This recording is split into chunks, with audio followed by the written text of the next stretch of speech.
سوره نسا دارد. سوره به نام مادر با زن و زن نعمت است که رسول معظم اسلام میفرمایند الجنت تحت قدوم الامهات، جنت زیر قدوم مادران است. ایمن روایت میکنه، عجیب روایت میکنه، همین ولادت رسول الله را میگه آمینه با من صحبت میکرد.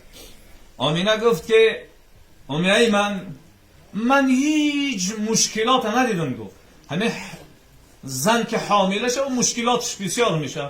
گفت همین که محمد در بطن من بود، در شکم من بود، من هیچ احساسی گفت حامله داری را حس نکردم. و وقتی گفت محمد به دنیا آمد که زنها چقدر مشکلاتشون میشوه، گفت من هیچ احساس تولد کردن هم مشکلی ندیدم.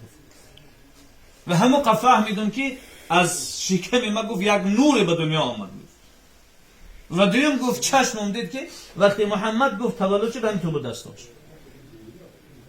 انمی ایمن میگه رسول اکرم صلی الله علیه و سلم 6 ساله بود با مادر سفر کردیم.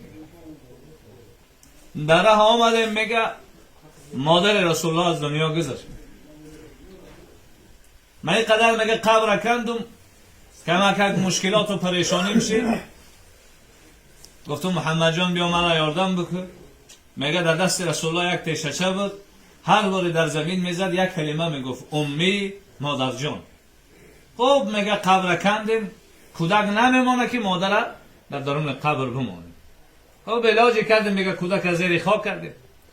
از همون مقام میگه تا مکه آمدن روی همون کودک طرف همون قبر مادر و همین کلمه امی را میگه تلفظ میکنه مادر جان. به مجرد آمده میگه باباش پیش ازش برآمد، دید که کودک گریه میکنه. گفت چرا گریه میکنی؟ گفت مادر از دست دادم. گفت انا ابوک و امک، من هم پدرت هستم و هم مادرت هستم. لیکن ایمن میگه